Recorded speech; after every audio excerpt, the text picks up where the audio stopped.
चोल वंश का इतिहास दक्षिण भारत के तमिल क्षेत्र में स्थापित एक शक्तिशाली और गौरवशाली साम्राज्य की कहानी है। यह वंश, जो लगभग 300 ईसा पूर्व से 1279 ईस्वी तक सक्रिय रहा, अपनी सैन्य शक्ति, समुद्री व्यापार, कला, साहित्य, वास्तुकला और प्रशासनिक कुशलता के लिए विश्व प्रसिद्ध है। चोलों ने न केवल दक्षिण भारत और श्रीलंका पर शासन किया, बल्कि मालदीव, मलय प्रायद्वीप और दक्षिण पूर्व एशिया के कुछ हिस्सों तक अपनी समुद्री शक्ति का विस्तार किया। उनका इतिहास लगभग 1500 वर्षों तक फैला। चोल वंश का इतिहास। वंश की उत्पत्ति तमिलकम के कावेरी नदी की उपजाऊ घाटी में हुई। यह वंश तमिल संस्कृति, सैन्य पराक्रम और समुद्री व्यापार का प्रतीक रहा।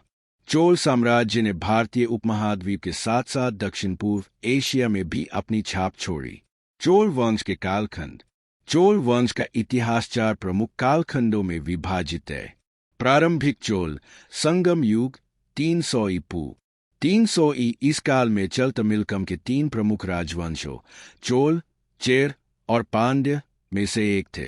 संगम साहित्य इस काल का प्राथमिक स्रोत है। अंतराल काल 300 848 इस काल में चोलों की शक्ति कमजोर हुई और वे पल्लव और पांड्य वंशों के अधीन रहे।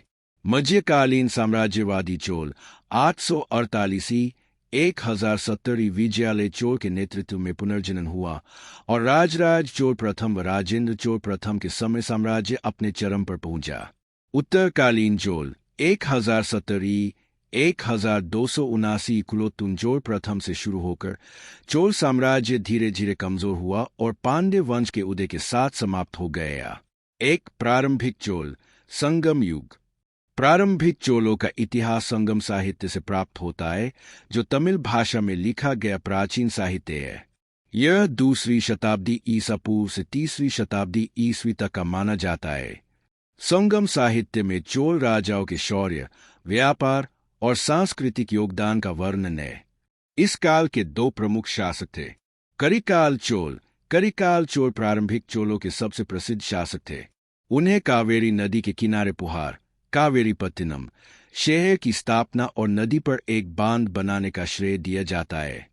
उन्होंने वेन्नी के युद्ध में चेर और पांड्य शासकों को पराजित किया, जिससे चोलों की क्षेत्रीय प्रभुता स्थापित हुई। करिकाल ने समुद्री व्यापार और नौसेना को मजबूत किया, जिससे पुहार एक प्रमुख व्यापारिक केंद्र बन गया। कोचेंगन्नन। संगम साहित्य और शैव परंपरा में संत के रूप में वर्णित कोचेंगन्नन ने कई मंदिरों का निर्माण करवाया और धार्मिक सहिष्णुता को बढ़ावा दिया। इस काल में चोलों की राजधानी उरियूर, वर्तमान तिरुचिरापल्ली, थी। 2 अंतराल काल 300 848 संगम युग के अंत के बाद चोलों की शक्ति कमजोर हो गई। इस काल में तमिल क्षेत्र पर पल्लव और पांड्य वंशों का प्रभुत्व स्थापित हो गया। कालग्र वंश के आक्रमण ने भी चोलों को प्रभावित किया। 3 मध्यकालीन साम्राज्यवादी चोल 848 1070 848 ईस्वी में विजयालय चोल के नेतृत्व में चोल वंश का पुनर्जनन हुआ। यह काल चोल साम्राज्य का स्वर्ण युग माना जाता है। विजयालय चोल 850 से 870 विजयालय ने पल्लव पांड्य संघर्ष का लाभ उठाकर तंजावुर को मुत्रेय शासकों से छीना और इसे चोल साम्राज्य की नई राजधानी बनाया। उन्होंने तंजावुर में निशुम्भसुदिनी मंदिर का निर्माण करवाया, जिसने चोलों की धार्मिक और सांस्कृतिक पहचान को मजबूत किया। आदित्य प्रथम 870 से 907 विजयालय के पुत्र आदित्य प्रथम ने चोल साम्राज्य का विस्तार किया। उन्होंने 885 ईस्वी में पांड्य राजवंश को पराजित किया और 897 ईस्वी में पल्लवों को हराकर तोंडमंडलम क्षेत्र पर कब्जा किया। आदित्य ने पश्चिमी गंगा वंश के साथ वैवाहिक संबंध स्थापित किए, जिससे चोल प्रभाव कन्नड़ क्षेत्र में भी फैला। परांतक प्रथम 907 से 955 परांतक प्रथम ने चोल साम्राज्य को और सुदृढ़ किया। उन्होंने पांड्य राजधानी मदुरै पर कब्जा किया और श्रीलंका के उत्तरी हिस्से पर आक्रमण किया। हालांकि 940 ईस्वी में तक्कोलम की लड़ाई में राष्ट्रकूट शासक कृष्ण तृतीय से हार के कारण चोलों को तोंडमंडलम क्षेत्र खोना पड़ा। फिर भी परांतक ने प्रशासनिक सुधार किए और मंदिर निर्माण को प्रोत्साहन दिया। राजराज चोल प्रथम 985 से 1014 ई। राजराज चोल प्रथम चोल वंश के सबसे महान शासकों में से एक थे। उनके शासनकाल में चोल साम्राज्य एक बहुजातीय व्यापारिक साम्राज्य के रूप में उभरा। उनके प्रमुख योगदान: सैन्य विजय: राजराज ने चेर, पांड्य और पश्चिमी चालुक्य राजवंशों को पराजित किया।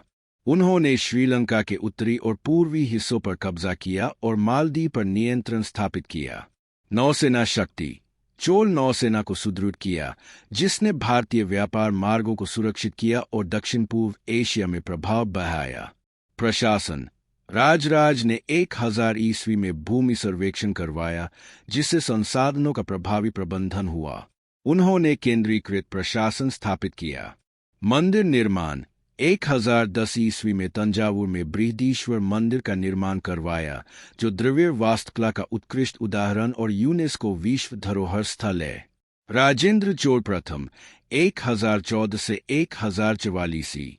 राजेंद्र चोल प्रथम ने अपने पिता की विरासत को आगे बढ़ाया और चोल साम्राज्य को चरम पर पहुंचाया। उनके योगदान: उत्तरी अभियान: 1023 ईस्वी में बंगाल के पाल शासक महिपाल प्रथम को हराया और गंगैकोंडचोलपुरम शहर की स्थापना की, जहां राजेश्वरम मंदिर बनवाया। समुद्री अभियान: श्रीविजय साम्राज्य, वर्तमान इंडोनेशिया, पर नौसैनिक अभियान चलाया और कदरम पर कब्जा किया, जिससे उन्हें कदरमगोंड की उपाधि मिली। 4 उत्तरकालीन चोल: 1070 ई 1279 ई। कुलोत्तुंग चोल प्रथम 1070 से 1122 ई के साथ उत्तरकालीन चोल युग शुरू हुआ। उन्होंने वेंगी साम्राज्य को चोल साम्राज्य में मिलाया और कलिंग पर विजय प्राप्त की। हालांकि इस काल में श्रीविजय पर चोल प्रभाव कम हुआ। 12वीं और 13वीं सदी में होयसला और पांड्य वंशों ने चोल क्षेत्रों पर कब्जा किया। 1257 ईस्वी में पांड्य शासक जटावर्मन सुंदर पांड्य ने गंगैकोंडचोलपुरम पर आक्रमण किया और 1279 ईस्वी में चोल वंश समाप्त हो गया। चोल प्रशासन: चोल प्रशासन की कुशलता उनकी सफलता का आधार थी। केंद्रीय प्रशासन: सम्राट मंत्रिपरिषद और उच्च अधिकारियों पेरुंतारम और सिरुंतारम के साथ शासन करता था। प्रांतीय प्रशासन: साम्राज्य को मंडलम, प्रांत, नदु, जिला और तहसील में विभाजित किया गया था। ग्राम स्वायत्तता: गांव स्वशासित इकाइयां थे, जहां सभाएं, ऊर और सभा प्रशासन और न्याय का संचालन करती थीं। उत्तर मेरू शिलालेख इस प्रणाली का विवरण देता है। सिंचाई: कावेरी नदी पर व्यापक सिंचाई प्रणाली विकसित की गई, जैसे चोलगंगम झील। कर प्रणाली: भूमि कर, व्यापार कर और अन्य करों से राजस्व एकत्र किया जाता था। मंदिरों को करमुक्त भूमि दी जाती थी।